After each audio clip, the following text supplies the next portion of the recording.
Hi, ಸ್ಪರ್ಧಾ ಬೆಳಕು ತರಬೇತಿ ಕೇಂದ್ರಕ್ಕೆ ಸ್ವಾಗತ. ಇಂದಿನ ವಿಶೇಷ ತರಗತಿ ಮನೋವಿಜ್ಞಾನದ ಪಂಥಗಳ ಮೇಲೆ ನಡೀತಾ ಹೋಗ್ತದೆ. ಮನೋವಿಜ್ಞಾನಗಳು ಮಾನವನ ಆಂತರಿಕ ವಿಷಯವನ್ನು ಅರಿಯಲು ಅಥವಾ ಅಂತರ್ಮುಖಿ ವಿಷಯವನ್ನು ಅರಿಯಲು ಮತ್ತು ವರ್ತನೆಗೆ ಕಾರಣವಾಗಿರ್ತಕ್ಕಂತಹ ವಿಷಯವನ್ನು ಮನೋವಿಜ್ಞಾನ ಪಂಥ ಅಂತ ಕರೀತಾರೆ. ಹಾಗಾದ್ರೆ ಮನೋವಿಜ್ಞಾನ ಪಂಥ ಅಂತ ಕರೀತಾರ. ಹಾಗಾದ್ರೆ ವಿವಿಧ ರೀತಿಯ ಪಂಥಗಳಲ್ಲಿ ನಾವು ಮೊದಲನೇ ಪಂಥ ನೋಡ್ತಾ ಇದ್ದೀವಿ, ಯಾವುದಂದ್ರೆ ರಚನಾತ್ಮಕ ಪಂಥ. ಒಟ್ಟು ಎಷ್ಟು ಪಂಥಗಳಿದಾವ ಅಂತ ನೋಡ್ತಾ ಹೋದ್ರೆ ಒಟ್ಟು 8 ಪಂಥಗಳೇನ್ ಕಂಡು ಬರ್ತಾವ. ಆ 8 ಪಂಥಗಳು ನೋಡಿ, 8 ಪಂಥಗಳು ನೆನಪಿಡಿಲಕ್ಕ ಒಂದು ಕೋಡಿಂಗ್ ಹೆನ್ಪಾರ್ ಮಾಡಿದೇವ್ರಿ. ರುಕ್ಕವ್ವ ಗೇಮ್ ವಿವೈ ಅಂತ. ಹೌದಾ, 8 ಪಂಥಗಳು ನೆನಪಿಡಿಲಕ್ಕ ಇದೊಂದು ಕೋಡಿಂಗ. ಏನ್ರಿ ನೋಡ್ರಿ, ಮೊದಲನೇದು ರಚನಾತ್ಮಕ ಪಂಥ. ರಚನಾತ್ಮಕ ಪಂಥ, ಕ್ರಿಯಾತ್ಮಕ ಪಂಥ, ವರ್ತನ ಪಂಥ, ವರ್ತನ ಪಂಥ, ವರ್ತನಾ ಪಂಥ, ಗ್ರೆಸ್ಟಾಲ್ಡ್ ಪಂಥ, ಗ್ರೆಸ್ಟಾಲ್ಡ್ ಪಂಥ, ಮನೋ ವಿಶ್ಲೇಷಣಾ ಪಂಥ, ಮನೋವಿಶ್ಲೇಷಣಾ ಪಂಥ, ಮಾನವತಾವಾದ ಪಂಥ, ಮಾನವತಾವಾದ ಪಂಥ, ವಿಶ್ಲೇಷಣಾ ಪಂಥ, ವಿಶ್ಲೇಷಣಾ ಪಂಥ, ವೈಯಕ್ತಿಕ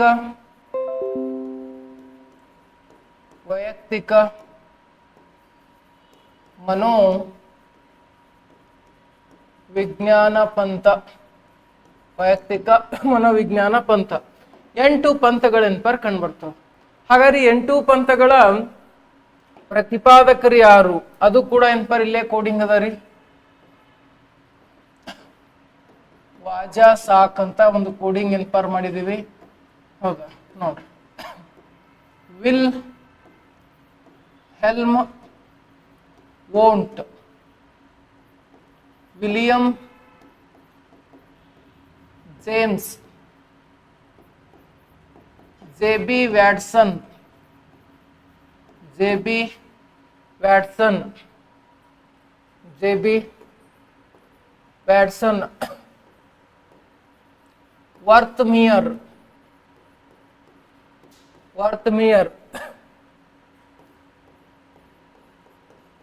ಸಿಗ್ಮಂಡ್ ಫ್ರಾಯ್ಡ್,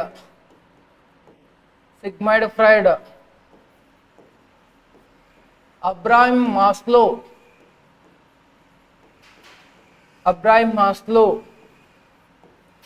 ಕಾರ್ಲ್ ಯಂಗ್,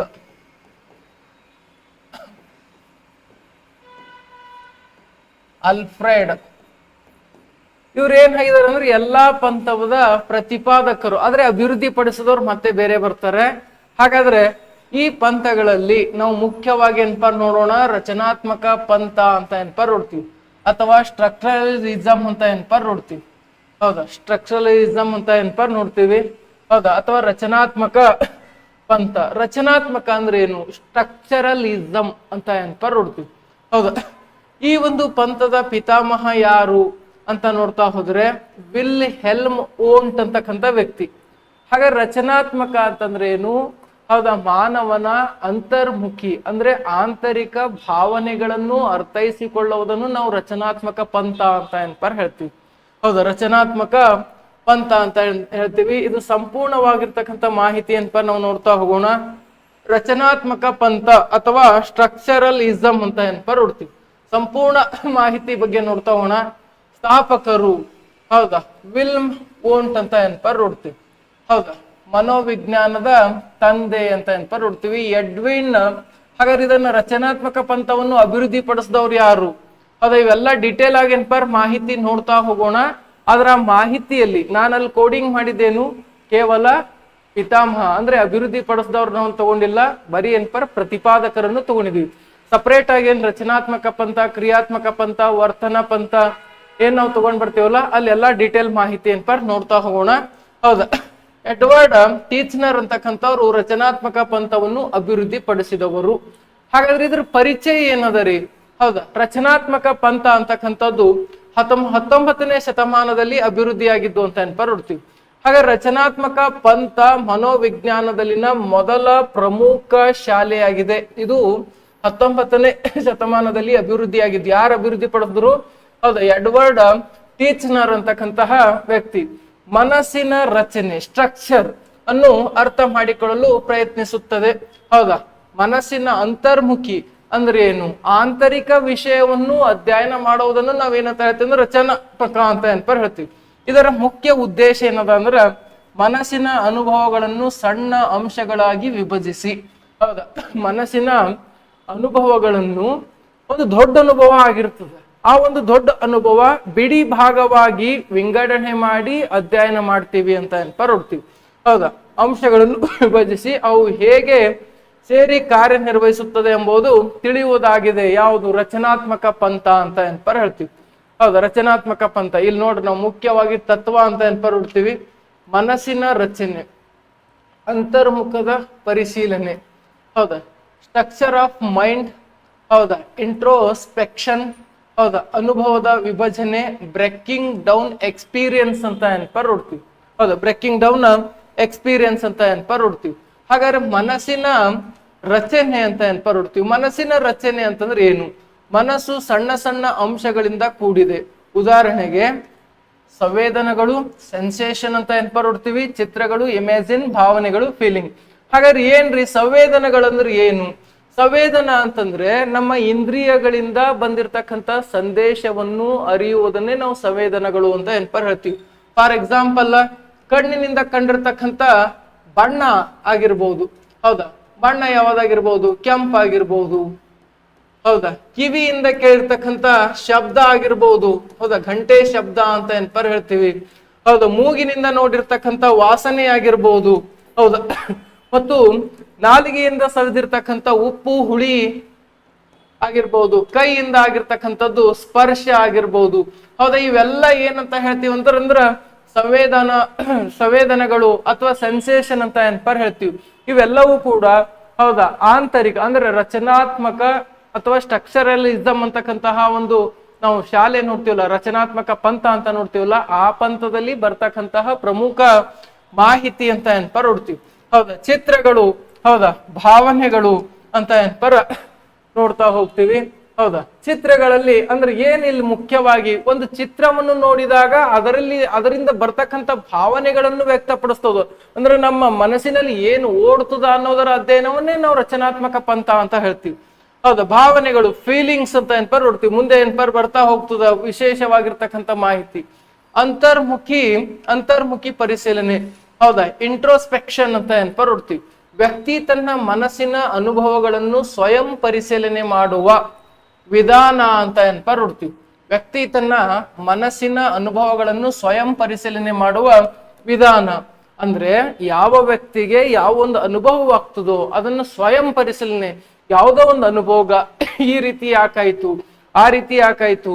ಹೌದಾ, ಒಂದು ಗಂಟೆ ಏನಪ್ಪಾರ ಇಲ್ಲಿ ನಾವು ಎಕ್ಸಾಂಪಲ್ ಏನಪ್ಪಾರ ತಗೊಂಡಿದೀವಿ. ಉದಾಹರಣೆಗೆ ಗಂಟೆಯ ಶಬ್ದ ಕೇಳಿದಾಗ ಏನು ಅನುಭವವಾಗುತ್ತದೆ ಎಂದು ವಿಶ್ಲೇಷಣೆ ಮಾಡುವುದು, ಅಂದ್ರೆ ಆಂತರಿಕವಾಗಿ ವಿಶ್ಲೇಷಣೆಯನ್ನು ಮಾಡುವುದು. ಹೌದಾ, 10 ಗಂಟೆಗೆ ಬೆಲ್ ಬಾರಿಸ್ತದೆ. ಹೌದಾ, ಆ ಒಂದು ಸಂದರ್ಭದಲ್ಲಿ ಮಕ್ಕಳು ಯಾವ ರೀತಿ ವಿಚಾರ ಮಾಡ್ತವೆ, ಅದೇ ರೀತಿ 4 ಗಂಟೆಯ ಸಂದರ್ಭದಲ್ಲಿ ಬೆಲ್ ಬಾರಿಸಿದಾಗ ಆ ಸಂದರ್ಭದಲ್ಲಿ ಬೆಲ್ಲ ಸೌಂಡ್ ಏನಾಗಿದೆ, ಸೇಮ್ ಆಗಿದೆ. ಹೌದಾ, ಶಬ್ದದ ಏನಾಗಿದೆ, ಸೌಂಡ್ ಸೇಮ್ ಆಗ್ಯದ. ಆದ್ರ ಇಲ್ಲಿ ಇರ್ತಕ್ಕಂಥ ಭಾವನೆಗಳೇನಾಗಿದಾವ ಗೊತ್ತಾ, ಚೇಂಜಸ್ ಆಗಿದಾವ.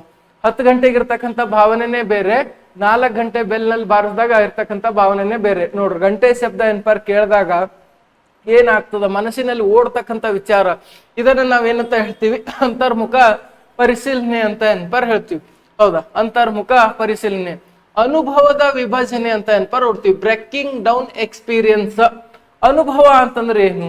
ಯಾವುದೋ ಒಂದು ವಸ್ತು, ಯಾವುದೋ ಒಂದು ಉಡುಪನ್ನು ಏನ್ಪಾರ ಹಾಕಿಕೊಂಡಾಗ ಆಗ್ತಕ್ಕಂಥ ಅನುಭವ ಆಗಿರ್ಬೋದು, ಯಾವುದೋ ಒಂದು ಸಿಹಿ ತಿಂಡಿ ತಿಂದಾಗ ಆಗಿರ್ತಕ್ಕಂಥ ಒಂದು ಅನುಭವ ಆಗಿರ್ಬೋದು, ಬ್ಯಾಸಗಿದ ಶರ್ಬತ್ ಕುಡಿದ್ರಿ ಅಂದ್ರೆ ಅದಕ್ಕೊಂದು ಅನುಭವ ಆಗಿರ್ತದೆ, ಚಳಿಗಾಲದ ಚಹಾ ಕುಡಿದ್ರೆ ಅದಕ್ಕೊಂದು ಅನುಭವ ಆಗಿರ್ತದೆ.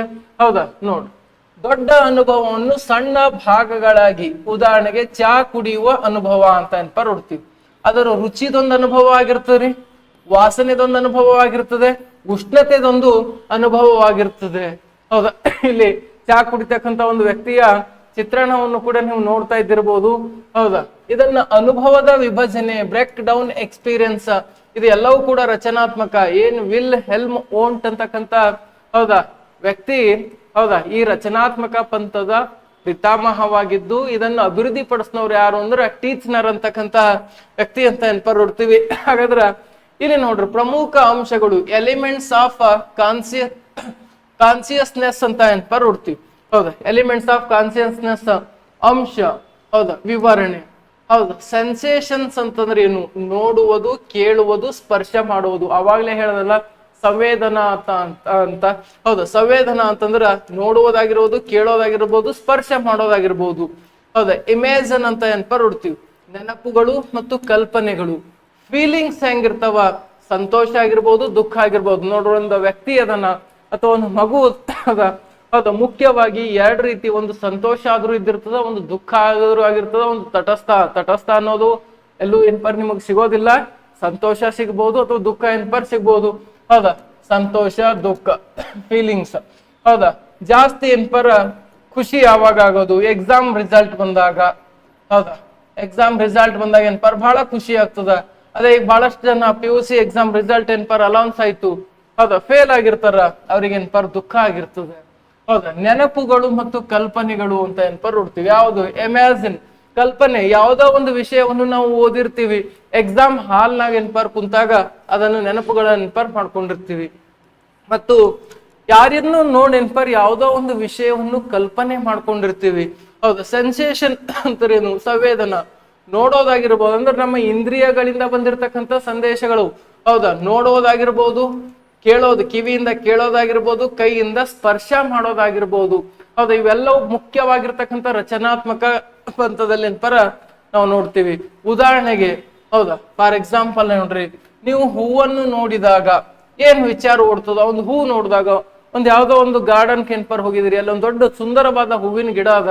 ಆ ಹೂವಿನ ಗಿಡವನ್ನು ಏನ್ಪರ್ ಕಂಡಾಗ ಯಾವ ವಿಷಯವನ್ನು ತಲೆಯಲ್ಲಿ ಓಡ್ತದ? ಹೌದಾ? ನೋಡಿದಾಗ ಸ್ಟ್ರಕ್ಚರಲಿಸಮ್ ಏನ್ ಹೇಳ್ತದ ಅಂತ ನೋಡ್ತಾ ಹೋದ್ರ, ಒಂದು ಬಣ್ಣ, ಒಂದು ವಾಸನೆ, ಒಂದು ಅದರ ಆಕಾರ, ಇವುಗಳನ್ನು ಬೇರ್ಪಡಿಸಿ ಅಧ್ಯಯನ ಮಾಡಬೇಕು ಅಂತ ಏನ್ಪರ್ ಹೇಳ್ತದೆ. ಒಂದು ಹೂವಿನ ಗಿಡ ನೋಡಿದಾಗ ವಾ ಎಷ್ಟು ಸುಂದರ ಅದ ಅಂತೇಳಿ ಸಡನ್ ಆಗಿ ಏನ್ಪರ್ ಅನ್ಸೋದು ಮನುಷ್ಯನ ಒಂದು ಫೀಲಿಂಗ್ಸ್ ಏನ್ಪರ್ ಕ್ರಿಯೇಟ್ ಮಾಡ್ತದ. ಆದ್ರೆ ಇದು ಅಧ್ಯಯನ ಮಾಡೋದು ಯಾವ ಬಣ್ಣದದ, ವಾಸನೆ ಹೆಂಗದ, ಆಕಾರ ಹೆಂಗದ, ಇವುಗಳನ್ನು ಬೇರ್ಪಡಿಸಿ ಅಧ್ಯಯನ ಮಾಡೋದೇ ನಾವೇನಂತ ಹೇಳ್ತೀವಿ ಅಂದ್ರ ಸ್ಟ್ರಕ್ಚರಲಿಸಮ್ ಅಂತ ಏನ್ಪರ್ ಹೇಳ್ತೀವಿ. ಹೌದಾ? ಸ್ಟ್ರಕ್ಚರಲಿಸಮ್ ಅಂತ ಏನ್ಪರ್ ನೋಡ್ತೀವಿ. ಹಾಗಾದ್ರೆ ಸ್ಟ್ರಕ್ಚರಲಿಸಮ್ ವರ್ಸಸ್ ಫಂಕ್ಷನಲಿಸಮ್. ಹೌದಾ? ರಚನಾತ್ಮಕ ಮತ್ತು ಕ್ರಿಯಾತ್ಮಕ. ಹೌದಾ? ಕ್ರಿಯಾತ್ಮಕ ಅಂತ ಏನ್ಪರ್ ನೋಡ್ತೀವಿ. ಹಾಗಾದ್ರೆ ಇವು ಎರಡರ ನಡುವಕ್ಕಿರ್ತಕ್ಕಂಥ ವ್ಯತ್ಯಾಸ ಏನು ಅಂತ ನೋಡ್ತಿದ್ರ, ಸ್ಟ್ರಕ್ಚರಲಿಸಮ್ ಅಲ್ಲಿ ಮನಸ್ಸಿನ ರಚನೆ ಅಂತ ಏನ್ಪರ್ ನೋಡ್ತೀವಿ. ಮನಸ್ಸಿನ ರಚನೆ ಅಂತಂದ್ರೆ ಏನು? ಅಂತರ್ಮುಖವಾಗಿರ್ತಕ್ಕಂಥ ಕಾರ್ಯ, ಅಂದ್ರೆ ಆಂತರಿಕವಾಗಿ ಓಡ್ತಕ್ಕಂಥ ವಿಷಯಗಳು ಏನು. ಹೌದಾ? ಏನೆಂದು ನಿರ್ಮಿತ. ಫಂಕ್ಷನಲಿಸಮ್ ಅಂದ್ರೆ ಏನು? ಮನಸ್ಸಿನ ಕಾರ್ಯ ಏನು ಕೆಲಸ ಮಾಡುತ್ತದೆ ಅನ್ನೋದೇನ್ಪರ ನಾವು ನೋಡ್ತೀವಿ. ಹೌದಾ? ಮನಸ್ಸಿನ ಕಾರ್ಯ. ದುರ್ಬಲತೆ, ಲಿಮಿಟೇಷನ್ಸ್ ಅಂತ ಏನ್ಪರ್ ನೋಡ್ತೀವಿ. ಏನ್ರಿ ದುರ್ಬಲತೆ? ಇಂಟ್ರೋಸ್ಪೆಕ್ಷನ್ ಅನ್ನೋದು ಎಲ್ಲರಿಗೂ ಒಂದೇ ರೀತಿಯಾಗಿ ಸಾಧ್ಯವಿಲ್ಲ, ವೈಜ್ಞಾನಿಕವಾಗಿ ಅಳತೆ ಮಾಡಲು ಕಷ್ಟ. ಹೌದಾ? ನಂತರದ ಪಂಥಗಳು ಇದನ್ನು ಬದಲಿಸಿವೆ ಅಂತ ಏನ್ಪರ್ ನೋಡ್ತೀವಿ. ಎಲ್ಲರ ಮನಸ್ಥಿತಿ ಒಂದೇ ಇರಕ್ಕೆ ಏನ್ಪರ್ ಸಾಧ್ಯ ಇಲ್ಲ ಅಂತ ಏನ್ಪರ್ ಹೇಳ್ತೀವಿ. ಹೌದಾ? ಇರೋಕ್ ಸಾಧ್ಯನೂ ಇಲ್ಲ. ಹೌದಾ? ಒಬ್ರು ಒಂದ್ ರೀತಿ ವಿಚಾರ ಮಾಡ್ತಾರೆ, ಇನ್ನೊಬ್ರು ಮತ್ತೊಂದು ರೀತಿ ವಿಚಾರ ಮಾಡ್ತಾರೆ, ಮತ್ತೆ ಯಾವ್ದೋ ಮತ್ತೊಂದು ರೀತಿ ಏನ್ಪರ್ ವಿಚಾರ ಮಾಡ್ತಾ ಇರ್ತಾರೆ. ಹೌದಾ? ನೆಕ್ಸ್ಟ್ ನೋಡ್ರಿ, ಮಹತ್ವ ಅಂತ ನೋಡ್ತೀವಿ. ಮನೋವಿಜ್ಞಾನವನ್ನು ವಿಜ್ಞಾನವಾಗಿ ರೂಪಿಸಲು ಸಹಾಯ ಮಾಡಿತು ಈ ಹೊಸ ಪಂಥಗಳಿಗೆ ಅಥವಾ ಫಂಕ್ಷನಲಿಸಮ್, ಬಿಹೇವಿಯರಿಸಂ ದಾರಿ ತೆರೆದಿತ್ತು ಅಂತ ಏನಪ್ಪ ನೋಡ್ತೀವಿ. ಈ ಒಂದು ರಚನಾತ್ಮಕ ಪಂಥ ಇನ್ನೂ ಹೊಸ ಹೊಸ ಪಂಥಗಳಿಗೆ ಹೌದಾ ವಿಸ್ತಾರವಾಗಿರ್ತಕ್ಕಂಥ ಹಾದಿಯನ್ನು ತೋರ್ತು ಅಂತ ಏನಪ್ಪ ನೋಡ್ತೀವಿ. ಸಂಕ್ಷಿಪ್ತವಾಗಿ ಮಾಹಿತಿ ಅಂತ ನೋಡಿದ್ರೆ ಮನಸ್ಸಿನ ರಚನೆ ಅಧ್ಯಯನ ಮಾಡೋದನ್ನೇ ನಾವೇನಂತ ಹೇಳ್ತೀವಿ ಅಂದ್ರೆ ಸ್ಟ್ರಕ್ಚರಲಿಸಮ್ ಅಂತ ಏನಪ್ಪ ಹೇಳ್ತೀವಿ. ಮನಸ್ಸಿನ ಅಧ್ಯಯನ ಮಾಡೋದೇ ಸ್ಟ್ರಕ್ಚರಲಿಸಮ್ ಅಂತ ಏನಪ್ಪ ಹೇಳ್ತೀವಿ. ಹಾಗಾದ್ರೆ ವಿಧಾನ ಇಂಟ್ರೋಸ್ಪೆಕ್ಷನ್ ಅಂತ ಏನಪ್ಪ ನೋಡ್ತೀವಿ. ಸ್ಥಾಪಕರು ಹೌದಾ ವಿಲ್ ಹೆಲ್ಮ್ ಓಂಟ್ ಅಂತ ಏನಪ್ಪ ನೋಡ್ತೀವಿ. ಮತ್ತು ಅಭಿವೃದ್ಧಿ ಪಡಿಸಿದವ್ರು ಯಾರು ಅಂದ್ರೆ ಟೀಚನರ್ ಹೌದಾ. ಗುರಿ ಅನುಭವವನ್ನು ಸಣ್ಣ ಭಾಗಗಳಾಗಿ ವಿಶ್ಲೇಷಣೆ ಮಾಡುವುದನ್ನೇ ನಾವೇನಂತ ಹೇಳ್ತೀವಿ ಅಂತಂದ್ರ ರಚನಾತ್ಮಕ ಪಂಥ ಅಂತ ಏನಪ್ಪ ಹೇಳ್ತೀವಿ. ಹಾಗಾದ್ರ ನೋಡ್ರಿ ರಚನಾತ್ಮಕ ಪಂಥದ ಬಗ್ಗೆ ಸ್ವಲ್ಪ ನಾವು ವಿವರಣೆ ಏನಪ್ಪ ನೋಡ್ತೀವಿ. ಹಾಗಾದ್ರೆ ರಚನಾತ್ಮಕ ಪಂಥದ ಮೇಲೆ ಕೇಳುವಂತ ಕ್ವಶನ್ಗಳು ಯಾವುದಾವ ಇಂಥ ಕ್ವಶನ್ಗಳೇನಪ್ಪ ಕೇಳಬಹುದು. ಹೌದಾ ರಚನಾತ್ಮಕ ಪಂಥದ ಸ್ಥಾಪಕರು ಯಾರು ಹೌದಾ ಯಾರ್ರಿ ಹೌದಾ ವಿಲ್ಮ್ ಓಂಟ್ ಅಂತ ಏನಪ್ಪ ನೋಡ್ತೀವಿ. ಹೌದಾ ರಚನಾತ್ಮಕ ಪಂಥ ಅಂದ್ರೆ ಆಂತರಿಕವಾಗಿ ಅಧ್ಯಯನ ಮಾಡುವುದು, ಆಂತರಿಕವಾಗಿ ಮನಸ್ಸಿನ ರಚನೆಯ ಬಗ್ಗೆ ಅಧ್ಯಯನ ಮಾಡೋದು, ಮನಸ್ಸಿನ ರಚನೆ ಅಂತ ಏನಪ್ಪ ನೋಡ್ತೀವಿ. ನೆಕ್ಸ್ಟ್ ನೋಡ್ರಿ ರಚನಾತ್ಮಕ ಪಂಥವನ್ನು ಅಭಿವೃದ್ಧಿ ಪಡಿಸಿದವ್ರು ಯಾರು ಟೀಚನರ್ ಅಂತ ಏನಪ್ಪ ನೋಡ್ತೀವಿ. ಹೌದಾ ರಚನಾತ್ಮಕ ಪಂಥವನ್ನು ಅಭಿವೃದ್ಧಿ ಪಡಿಸಿದವರು ಟೀಚನರ್.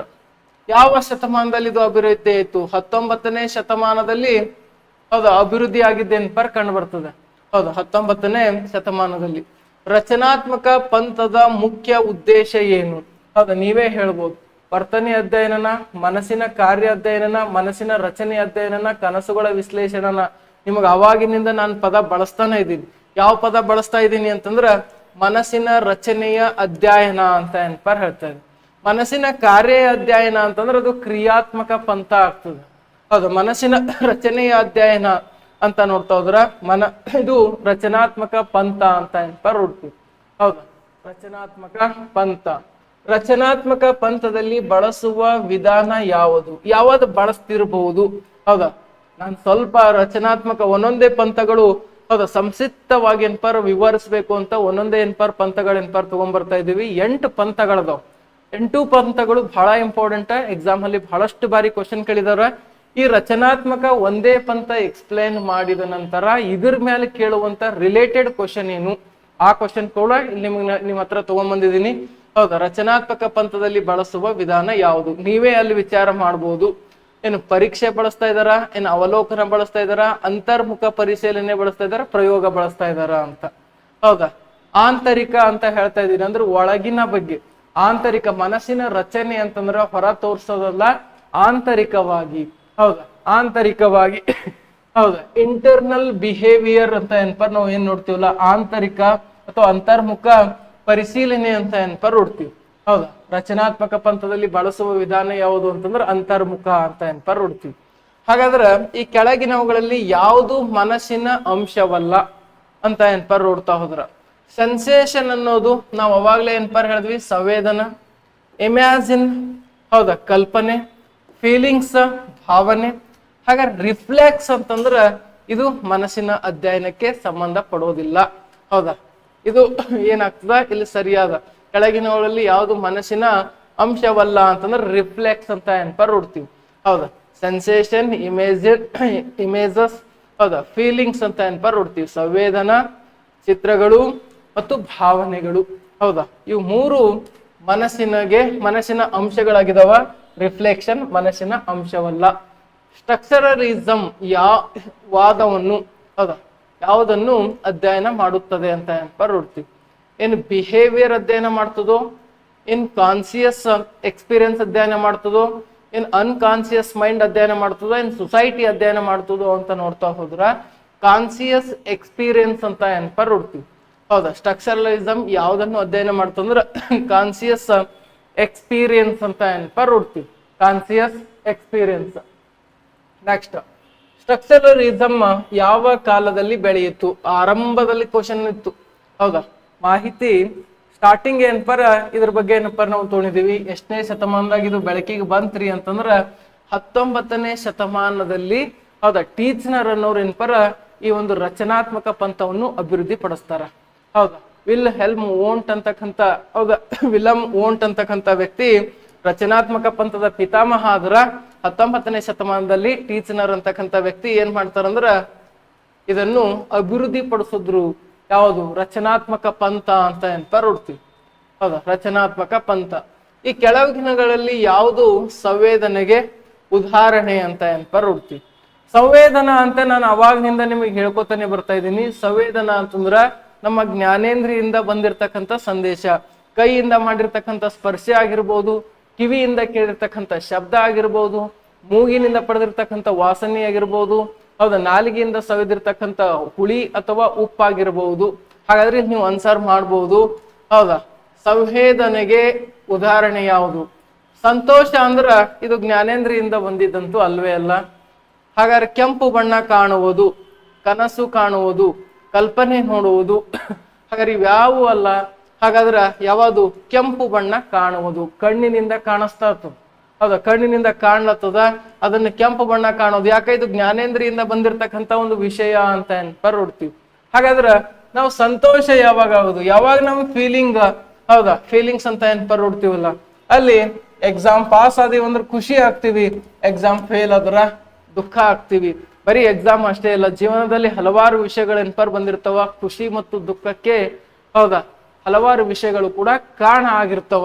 ಹೌದಾ, ಹಲವಾರು ವಿಷಯಗಳಿಗೆ ಕಾರಣ ಆಗಿರ್ತಾವ. ಒಂದೇ ವಿಷಯ ಅಂತ ಹೇಳಕ್ಕಾಗೋದಿಲ್ಲ. ಆದ್ರೆ ಸಣ್ಣ ಮಕ್ಕಳು ಅಂತ ನೋಡ್ತಾ ಹೋದ್ರ, ಯಾವ್ದೋ ಜಾತ್ರೆ ಒಳಗೆ ಹೋದ ಸಂದರ್ಭದಲ್ಲಿ ಮಕ್ಕಳಿಗೆ ಹೌದಾ ಆಟಕ್ಕೆ ಬೇಕಾಗಿರ್ತಕ್ಕಂಥ ವಸ್ತುಗಳನ್ನ ಇಸ್ಕೊಡ್ಲಿಲ್ಲ ಅಂದ್ರ ಅವ್ರ ದುಃಖಕ್ಕೆ ಕಾರಣ ಆಗ್ತದೆ. ಹೌದಾ, ಹೌದಾ, ಮಕ್ಕಳಿಗೆ ಚಾಕ್ಲೇಟ್ ಇಸ್ಕೊಟ್ಟಿಲ್ಲ ಅಂದ್ರೆ ದುಃಖಕ್ಕೆ ಕಾರಣ ಆಗ್ತದೆ. ಆದ್ರ ವಯಸ್ಕರಿಗೆ ಹೌದಾ ಯಾವ ಸಂದರ್ಭದಲ್ಲಿ ದುಃಖ ಆಗ್ತದ? ಜವಾಬ್ದಾರಿಯಲ್ಲಿ ಏನಾದ್ರೂ ಸೋಲಾದ್ರೂ ದುಃಖ ಆಗ್ತದ. ಹೌದಾ, ಜವಾಬ್ದಾರಿಯಲ್ಲಿ ಏನೋ ಗೆಲುವು ಆಗ್ತಾ ಹೋಯ್ತು ಅಂದ್ರೆ ಸಂತೋಷ ಆಗ್ತದ. ಈ ರೀತಿ ಸಂತೋಷ ದುಃಖ ಒಂದೇ ರೀಸನ್ ಅಂತ ಹೇಳಕ್ಕಾಗೋದಿಲ್ಲ. ಆದ್ರೆ ಇಲ್ಲಿ ಸಂವೇದನಾ ಅಂತ ನಾವು ನೋಡ್ತಾ ಇದೀವಿ. ಸಂವೇದನ ಏನ್ರಿ? ಜ್ಞಾನೇಂದ್ರಿಯಿಂದ ಬಂದಿರತಕ್ಕಂತ ಸಂದೇಶ, ಕೆಂಪು ಬಣ್ಣ ಕಾಣುವುದು ಅಂತ ಹೊಡ್ತೀವಿ. ಹಾಗಾದ್ರೆ ಅಂತರ್ಮುಖ ಪರಿಶೀಲನೆ ಎಂದರೆ ಏನು? ಹೌದಾ, ನೀವೇ ಇದನ್ನ ಬಹಳ ಈಸಿಯಾಗಿ ಹೇಳ್ಬೋದು. ಹೊರಗಿನ ವರ್ತನೆ ಅಧ್ಯಯನ ಮಾಡೋದು. ಹೌದಾ, ಹೊರಗಿನ ವರ್ತನೆ ಅಧ್ಯಯನ ಮಾಡೋದು ಅದನ್ನ ಅಲ್ಲ, ಮನಸ್ಸನ್ನು ಒಳಗೆ ನೋಡಿ ಅಧ್ಯಯನ ಮಾಡೋದು, ದೇಹದ ಚಲನೆ ಅಧ್ಯಯನ ಮಾಡೋದು, ಸಾಮಾಜಿಕ ವರ್ತನೆ ಅಧ್ಯಯನ ಮಾಡೋದು ಅಂತಂದ್ರ ಮನಸ್ಸಿನ ಒಳಗೆ ನೋಡಿ ಅಧ್ಯಯನ ಮಾಡುವುದನ್ನು ನಾವೇನಂತ ಹೇಳ್ತೀವಿ ಅಂತ ನೋಡ್ತಾ ಹೋದ್ರ ಹೌದಾ ಅಂತರ್ಮುಖ ಪರಿಶೀಲನೆ ಎಂದರೆ ಅಂತ ನಾವು ಹೇಳ್ತೀವಿ. ಅಂತರ್ಮುಖ ಪರಿಶೀಲನೆ ಅಂದ್ರೆ ಮನಸ್ಸಿನ ಒಳಗೆ. ನಾನು ಆರಂಭದಿಂದನೂ ಹೇಳ್ತಾ ಇದ್ದೀನಿ ಏನಂತ, ಆಂತರಿಕವಾಗಿ ಮನಸ್ಸಿನ ರಚನೆ ಕುರಿತು ಅಧ್ಯಯನ ಮಾಡೋದೇ ರಚನಾತ್ಮಕ ಪಂಥ ಅಂತ ಹೊಡ್ತೀವಿ. ರಚನಾತ್ಮಕ ಪಂಥ ಅಂತ ಹೊಡ್ತೀವಿ. ಈ ಪಂಥಗಳ ಮೇಲೂ ಕೂಡ ಮ್ಯಾಚ್ ದ ಫಾಲೋವಿಂಗ್ ಆಗಿ ಕ್ವಶನ್ ಕೇಳ್ತಾರ. ಯಾವ ಪಂಥವನ್ನು ಯಾರು ಪ್ರತಿಪಾದಿಸಿದ್ರು ಮತ್ತು ಯಾವ ಪಂಥವನ್ನು ಯಾರು ಅಭಿವೃದ್ಧಿ ಪಡಿಸಿದ್ರು, ಈ ರೀತಿ ಕ್ವಶನ್ಗಳು ಬರ್ತಾ ಹೋಗ್ತಾವ. ಹೌದಾ, ಎಲ್ಲಾ ಕ್ಲಾಸಸ್ ಕೂಡ ಹೌದಾ. ಅದರಲ್ಲೂ ಮುಖ್ಯವಾಗಿ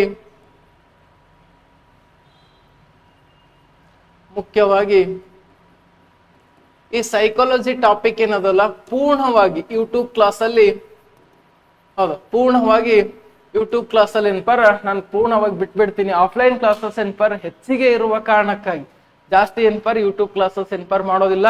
ಇನ್ನೊಂದು ಆನ್ಲೈನ್ ಕ್ಲಾಸಸ್ ಮತ್ತು ಆಫ್ಲೈನ್ ಕ್ಲಾಸಸ್ ಹೌದಾ ಬಹಳಷ್ಟು ಉತ್ತಮವಾಗಿ ನಡೀತಾ ಇದೆ. ಆಫ್ಲೈನ್ ಕ್ಲಾಸಲ್ಲೂ ಕೂಡ ಅನೇಕಾರು ವಿದ್ಯಾರ್ಥಿಗಳಿದಾರ, ಆನ್ಲೈನ್ ಕ್ಲಾಸಲ್ಲೂ ಕೂಡ ಅನೇಕಾರು ವಿದ್ಯಾರ್ಥಿಗಳಿದಾರ.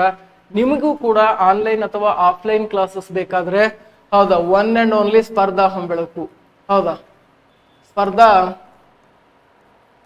ಹೊಂಬೆಳಕು ಕೋಚಿಂಗ್ ಸೆಂಟರ್ಗೆ ಬರ್ಬೋದು. ಹೌದಾ, ಸ್ಪರ್ಧಾ ಹೊಂಬೆಳಕು ಕೋಚಿಂಗ್ ಸೆಂಟರ್ ಹೌದಾ ಒಂದು ಬ್ರ್ಯಾಂಡ್ ಕೋಚಿಂಗ್ ಸೆಂಟರ್ ಅಂತ ಹೇಳ್ಬೋದು. ಅನೇಕಾರು ಜನ ಇಲ್ಲಿನ ವಿದ್ಯಾರ್ಥಿಗಳ ಹುದ್ದೆಯನ್ನು ತೆಗೆದುಕೊಂಡು ಹೋಗಿದಾರ. ಹೌದಾ, ಇಲ್ಲಿ ಯಾವುದೇ ವಿಕಿಪೀಡಿಯಾ ಅಥವಾ PPT ಹಾಕಿ ಆಫ್ಲೈನ್ ಕ್ಲಾಸಲ್ಲಿ ಹೇಳೋದಿಲ್ಲ.